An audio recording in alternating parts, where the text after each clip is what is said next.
வணக்கம் ஜோதிடம் tax channel நேர்களே. நான் உங்கள் அன்பான சயின்டிபிக் வேதிக் அஸ்ட்ராலஜர் அஸ்ட்ரோ அருண்ஜி பேசுகிறேன்.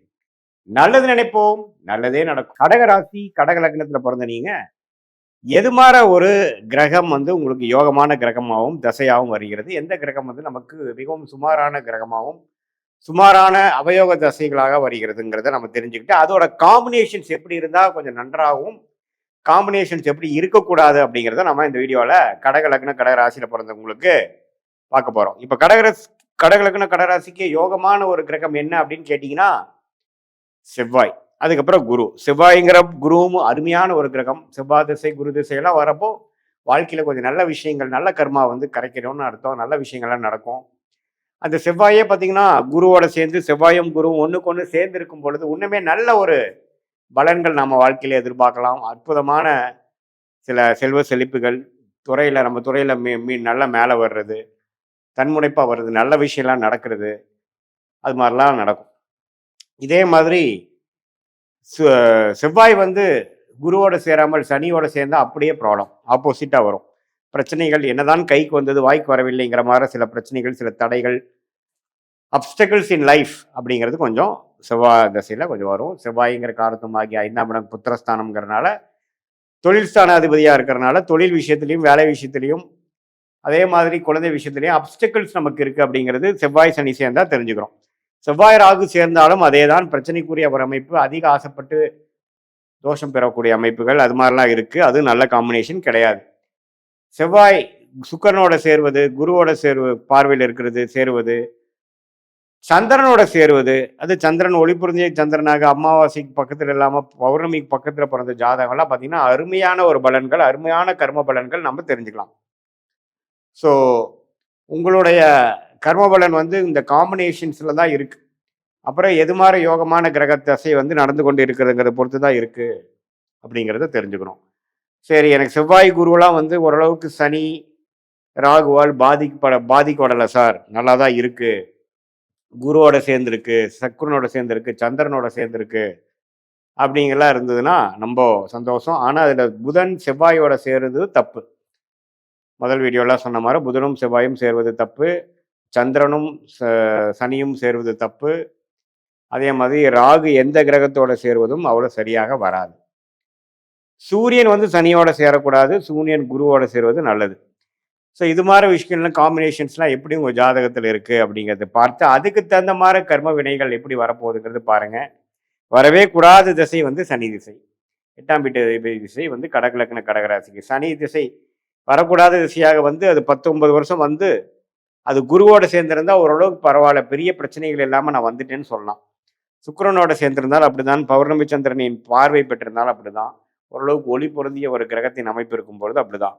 ஆனால் ராகுவோட சேர்ந்துட்டார், செவ்வாயோட சேர்ந்துட்டாருன்னா அப்படியே பலன்கள் மாறும். எது மாதிரி மாறும்?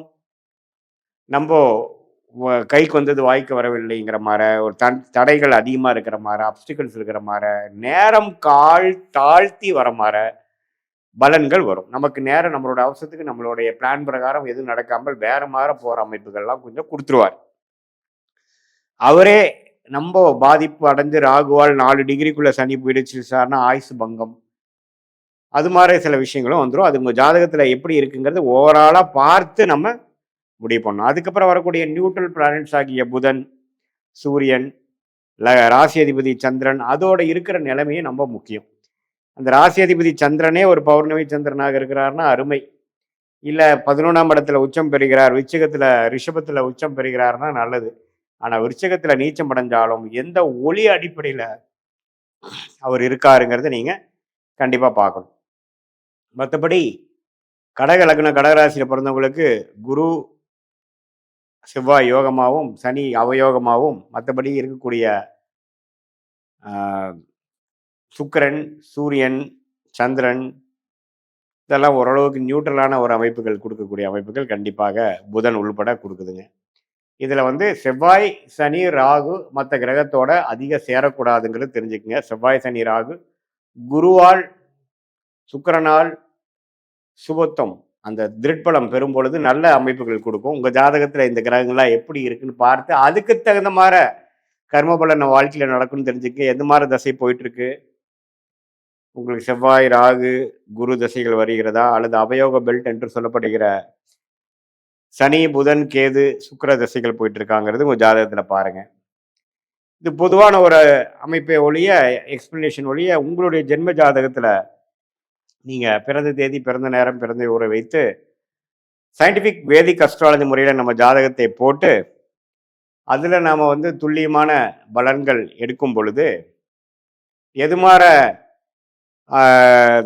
திசையில உங்களுக்கு அடுத்து வரக்கூடிய காலங்கள் போகுது வாழ்க்கை, உங்க வாழ்க்கை பயணம் எப்படி திரும்புது, எதை நோக்கி போய் கொண்டிருக்கிறது, எதிர்காலம் எப்படி இருக்கு, எதுமாற பிராப்தங்கள் காத்திருக்கிறது, நம்மளோட வேலை, தொழில் துறை, நல்ல யோகமான துறை என்ன, நம்மளுடைய இம்பார்ட்டண்டான டைம்லைன்ஸ் என்ன, எந்த நேரத்தில் நம்ம அதிகமாக முயற்சி எடுக்கணும், எந்த நேரத்தில் நம்ம அடக்கி வாசிக்கணும், மற்றபடி நம்மளுடைய படிப்பு, வேலை, தொழில், கல்யாணம், குழந்தை, வெளிநாடு, அரசு உத்தியோகம், பிரைவேட் செக்டார், எல்லா வாழ்க்கைக்கு தேவையான எல்லா விஷயங்கள், உடல்நல கோளாறு எப்போ சரியாகுது, கடன் அடைத்தல்,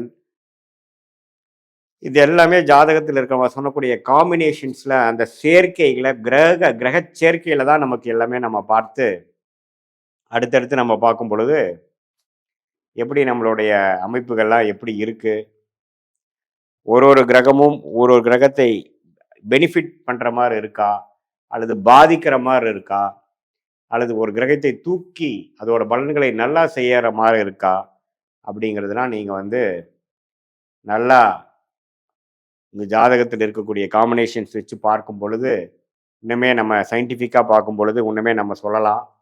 அதன் மூலமாக நீங்கள் வாழ்க்கையில் நல்ல முடிவுகளாக எடுத்து தேவையான முடிவுகளை தேவையான நேரத்தில் செய்யும் பொழுது வாழ்க்கையில் தவறான விஷயங்கள், தேவையற்ற விரயங்கள், சமய விரயங்கள், பொருள் விரயங்களை எல்லாம் தவிர்த்து வாழ்க்கையில் எதிர்நீச்சல் போடாமல் உங்களுடைய கர்ம பலனை நீங்களே புரிந்து கொண்டு அதுக்கு தகுந்த மாதிரி வாழ்க்கையில் நீங்கள் ஜீவித்து வாழ்க்கையில் எளிதில் வெற்றி பெற முடியும் என்று சொல்ல விரும்புகிறேன். மீண்டும் மற்றொரு காணொலியில் சந்திப்போம். நன்றி, வணக்கம்.